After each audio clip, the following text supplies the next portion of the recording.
Right, welcome to Fondy Famous. I'm your host, Kelly Northley. Today's feature is sponsored by Steve Wertz Builders. Thank you, Steve. Today we're here with Linda, an intuitive artist, among many other things. She's going to kind of tell us a little bit about her experience here in Fond du Lac, some other places, and a little bit about how she's Fondy famous, or maybe more so like elsewhere too, but all over online, so you have to check her out.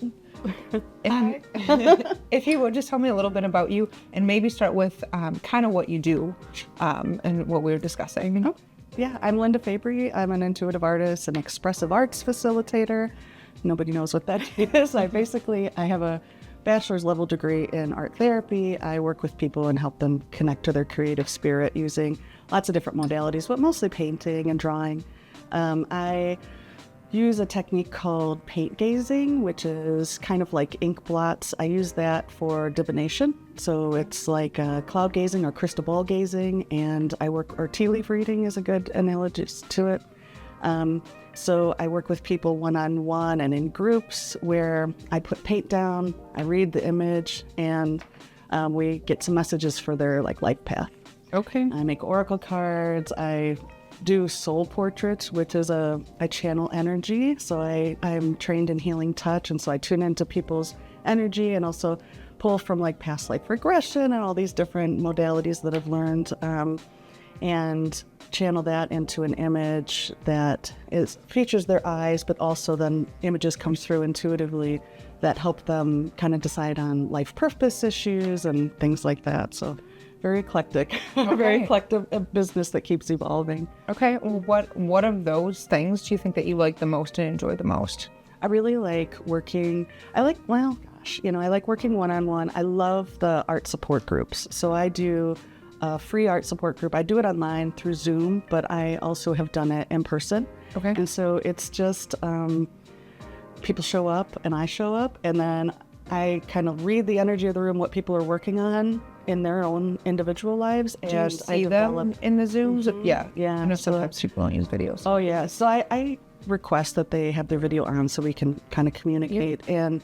And I develop an expressive arts activity right then and there, Okay. based on what's going on with people. So we come together, and rather than coming together in a support group where we all have the same problem, Mm-hmm. we come together in our common creativity. And so we can kind of support each other. So if somebody's going through a cancer experience, they can help someone who's going through addiction stuff. And we all talk to each other, and we are coming together with the art activity. So that's my favorite. That's really, I think, what my vocation is to help people connect to their creative spirit through art that way, and community. Right. I think that's huge for anybody. So those people that are typically in those Zoom calls, are they in a Facebook group that you have as well? Or Yeah, so they're coming from Facebook, TikTok. They're coming from all over. So I have people all globally. They're coming a lot of people Yeah. you just hit 100,000 on Facebook, Yep. and then you're over 100,000 on TikTok. I think it's 130 or something. Yeah, you're like, it's a lot more than that. Let's get specific. Yeah, so it's 101 on Facebook. I think a couple thousand Instagram, and then I'm growing a little bit on. I was neglecting YouTube. Now I'm on YouTube, and so I do live here and there on the different platforms too, where I'm doing the paint gazing and doing group readings. So I'm sharing messages to the collective, and then I pull oracle cards too. So I do it as whatever my level of energy is that I can put out. I try to put out as much as I can and help people connect. And I just want to inspire people too. So I do a lot of interaction that gets people over those creative BS beliefs that we have, that weird programming, Yeah. Okay. You said these are what kind of cards? Oracle cards. Okay. Yeah. Tell me a little bit more about these. I think I've seen them a few times. So this is a combination of multiple decks of cards. So I have 4 different decks, and I have one deck that's called the Sacred Journey. So when people come to me for a private reading, I paint make a big ink blot, and then I paint what we see in it. We work together with it. Okay. And a message comes from it, and then they can opt to put it in my folder of images that then I make oracle cards from. Okay. And so I release new ones every time. They can also be called like wisdom cards or affirmation cards. They're uplifting, uplifting and positive. The purpose of them is to really inspire. So they all have positive messages and that kind of get us back to, feeling good about ourselves and empowered and creative. A lot of people compare them to tarot cards. Tarot cards are a very specific, they have specific suits and a specific number, and they have the same meaning across, like they will have very specific symbolism. Oracle cards can be any number, they can be any theme, they are just much looser in that kind of thing. But they can be used in a similar way where if you need some guidance for your day, or like, gosh, I don't know if I want this job or that job, or, you can pull some cards and kind of communicate with your inner wisdom that way. So they serve a purpose in a similar way as tarot.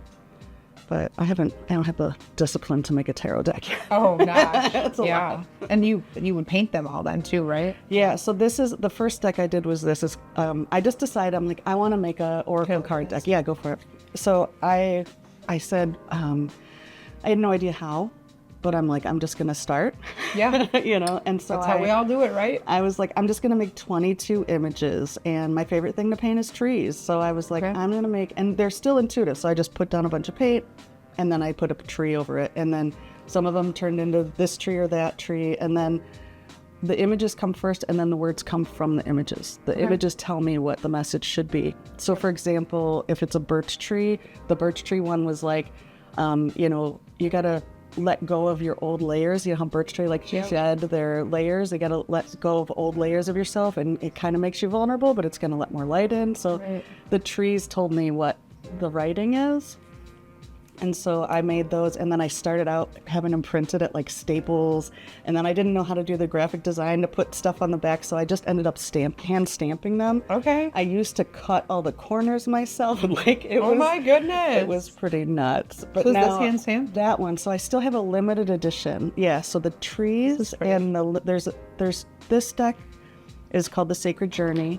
There's two versions of it. So this is the open edition, and then the limited edition. The limited edition has like gilded edges, and it's hand stamped. Okay. Yeah, it's fancy. Yeah, I really like the gold. Yeah. So that's a carryover from how I started out. But yeah, when I started out, like they were handmade pretty much. Wow. But I wanted to make them, and that's how I knew. And then I just evolved. I started that like, gosh, it's almost 10 years now since I started making oracle cards. And yeah, and so I've got like the limited edition, like a starter set, and then I release an expansion set of 11 cards every so often. Okay. Yeah.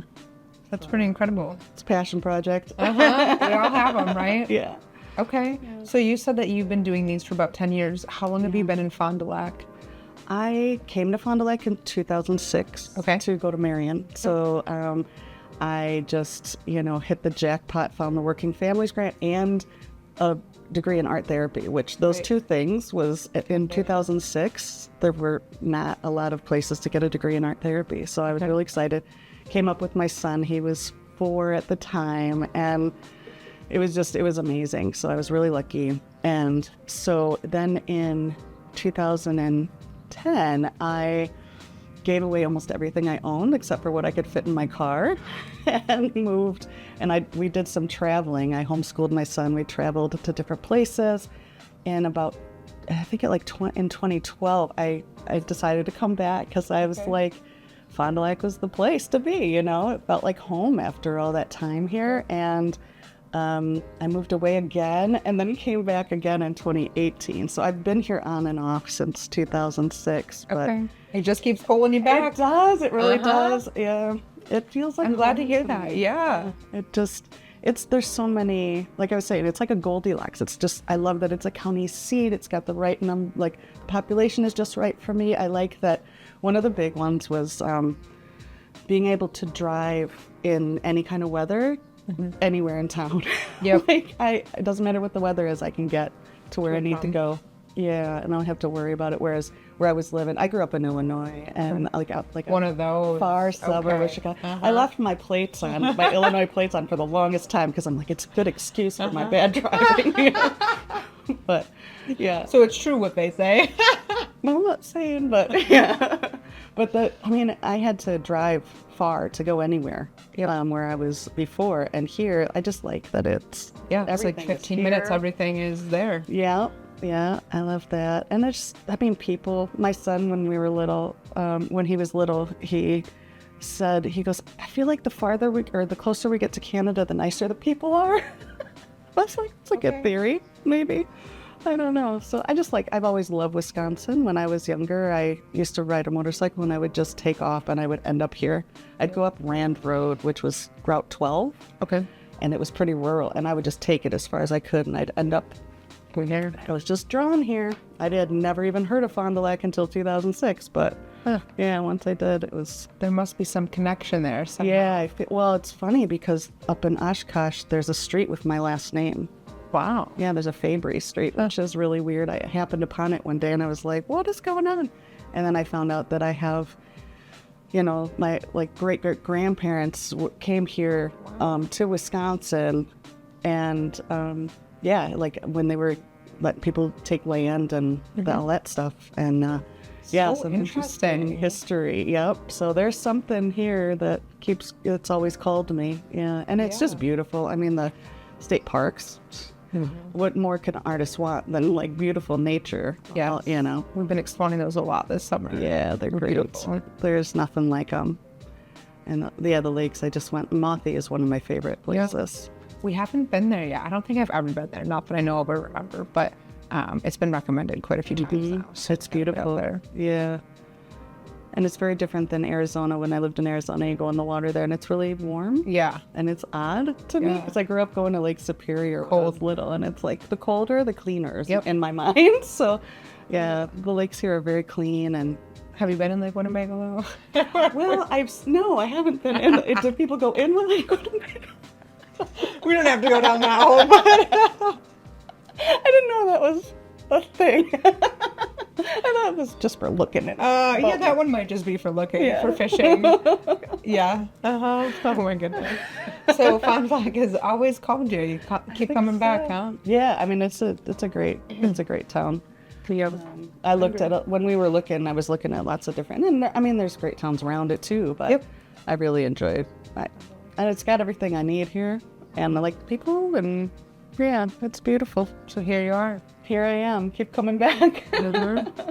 So tell me a little bit about, you've grown a good bit online. How have you been doing that, and in what kind of way have you been doing that? When people ask me that, I always say consistency. Yes. It's just constant. Oh, I love it's obsession. I love hearing you say that. It's obsessive consistency. So I don't know, I think last year I was at maybe 7,000 on Facebook, and now I'm at 100. And I think that's when I just made this decision. I'm like, all right, I'm going to give all my attention here. I'm going to grow this. And I have it helps though. I built my day. I have a consistent practice, and it's my spiritual practice, my creative practice that I just let people share in with me. So if it wasn't that, it would be something if I was, say I made jewelry, I would just have a consistent work day and I would just film it.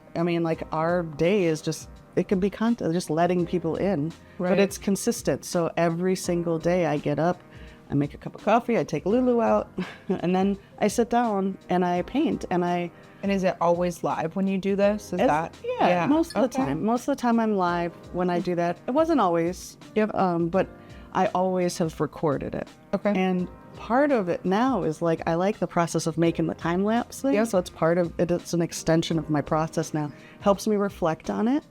And because that's the whole point is I'm making art so that I can connect with my inner guidance, and making the videos has just become part of so I always recommend that people just make it part of your day, and then I really consider, my TikTok, Facebook, YouTube, all of those people are my community. So I want to engage with them. So I do make myself, I like to create structure and systems. I don't always follow them as well as but I put it on my calendar, to, check in and look at people's comments. And I make space and time for, because what happens, I think, is I'll read a comment and be like, oh, that's a really good comment, but I don't have time to like formulate, respond. I do that with text messages and stuff too. So I make sure that I don't look at them until I have time. So I have it on my calendar and it comes up on my phone. I use like Outlook and it'll be like, it'll be like Facebook. And then, it'll come up and I'll be like, oh, okay, now's the time to go. And I have like a 45-minute chunk where I can, at least, I can take up to 45 minutes to respond to people and give them my full attention, which it's really, I don't know, it's just fulfilling for me. Because it can get overwhelming. Well, I think, like you said, so you structure it out differently, though. Like, I will look at them and do the same thing, but if I don't have time to reply, now I just open that notification. Will I find it again? Yeah. Versus whereas you just don't, and then you go in later. That's tricky. Yes, because you have to remember to go in later, right? Well, it's tricky because if I go to post something, I can't help but scroll. It's just, it's built for you to like scroll. Yes. So I always, and with ADHD, it's just like, okay, I'm doing that. And I'm constantly, like in the morning, you'll hear me on the lives. I'm like, okay, I'm going to take a picture and I'm going to post this on the feed so everybody can play along. Yep. And I will say it out loud, like, okay, I'm posting a picture. I'm posting a picture. Because I get like sucked in and I'm like, okay, I got to find the other one so I can copy it. Right? I'm like, I am posting this picture right now. Exactly. Yep. So it takes some discipline, but yeah, it's just consistency. It's just and I love it. So I've told, and I have some groups where I'm with other artists and I've said, this is what I do every day.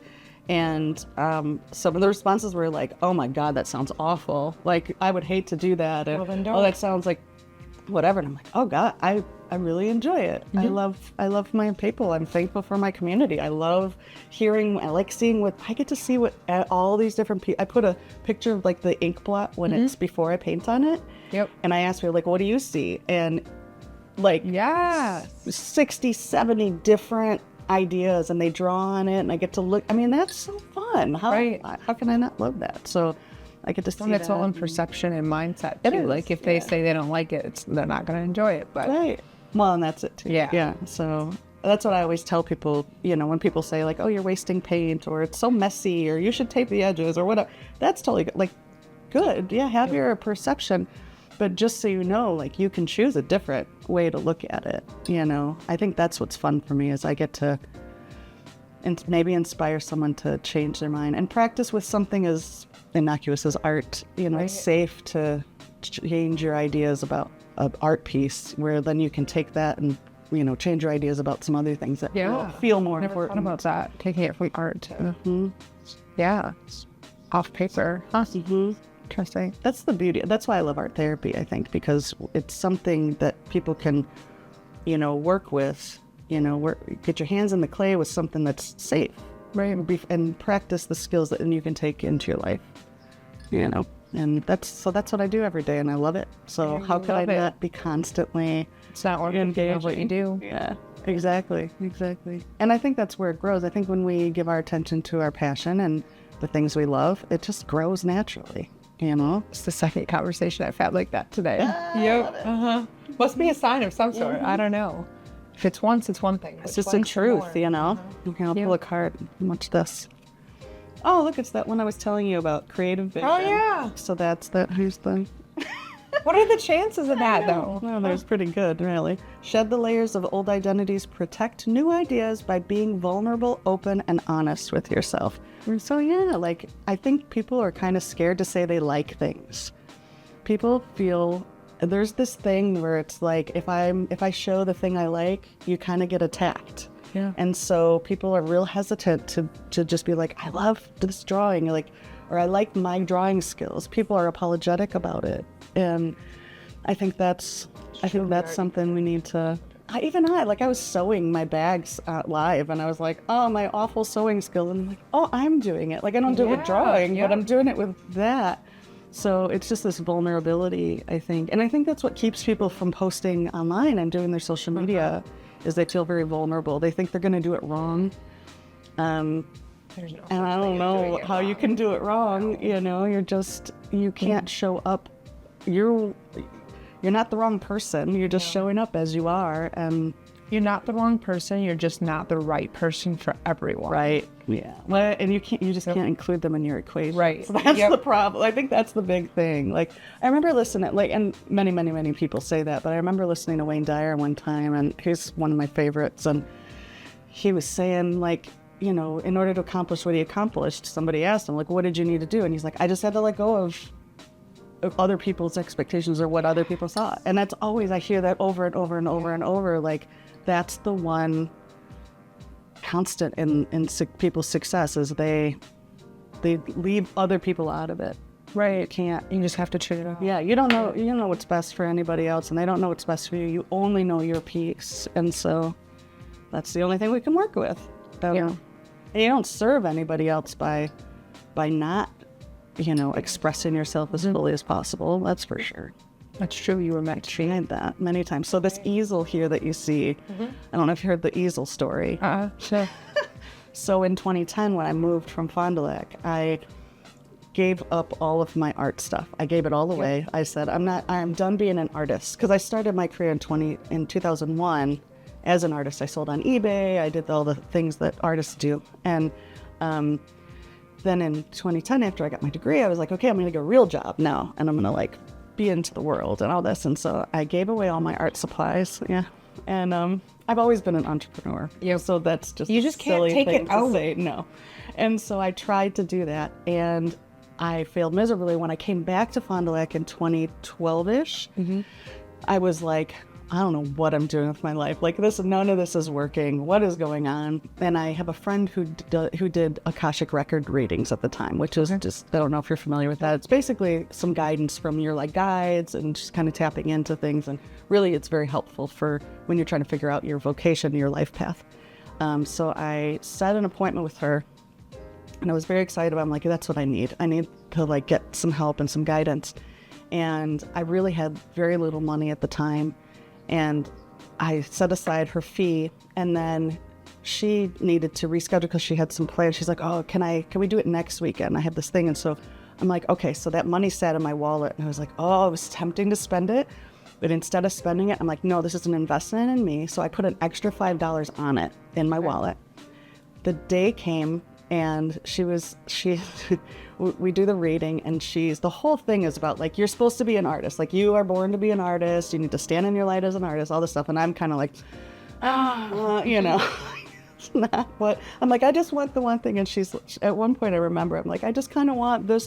And like, I described this life that like other people had. And she goes, your guides are laughing. Like they're laughing. This is ridiculous. It's not who you are. And I'm like, and I knew, but couldn't accept it.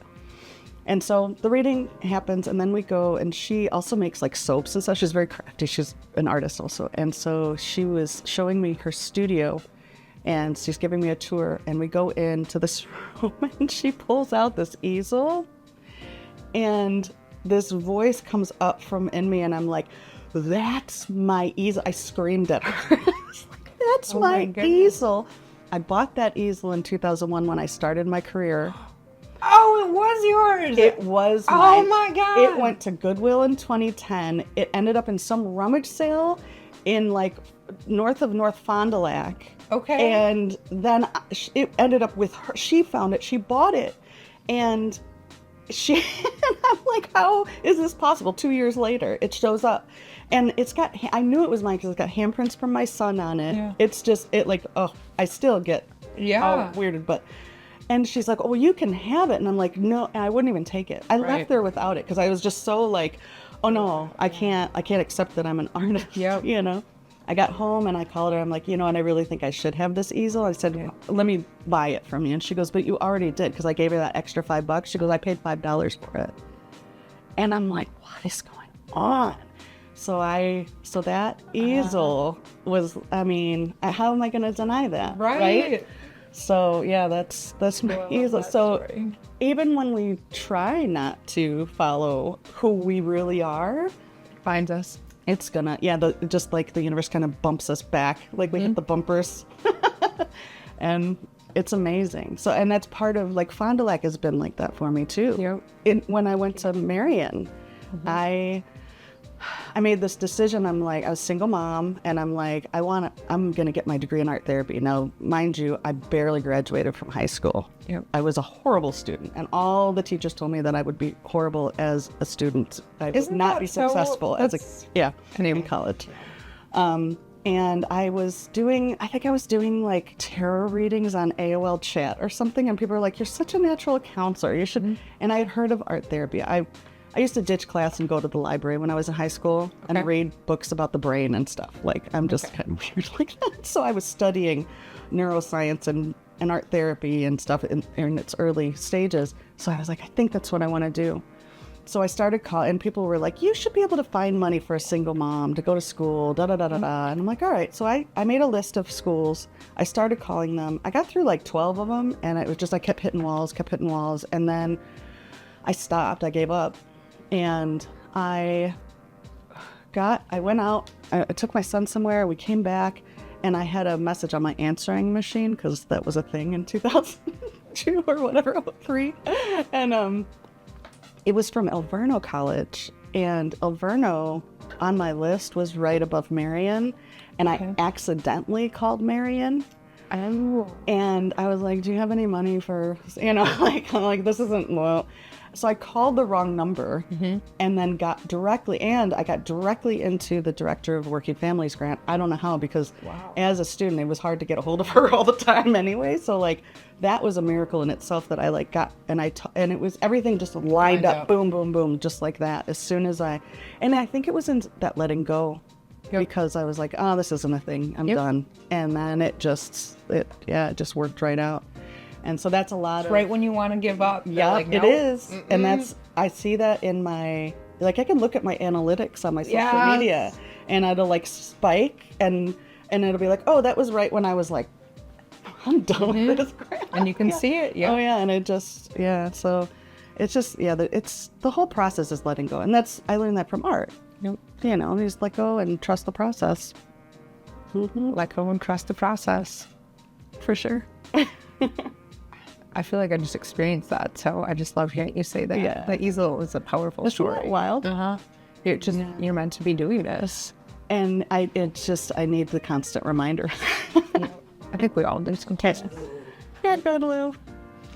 Well, thank you so much for being on and telling me a little bit about your journey and all of the things you're doing. Yeah, my pleasure. Where can people find you? LindaFabry.com.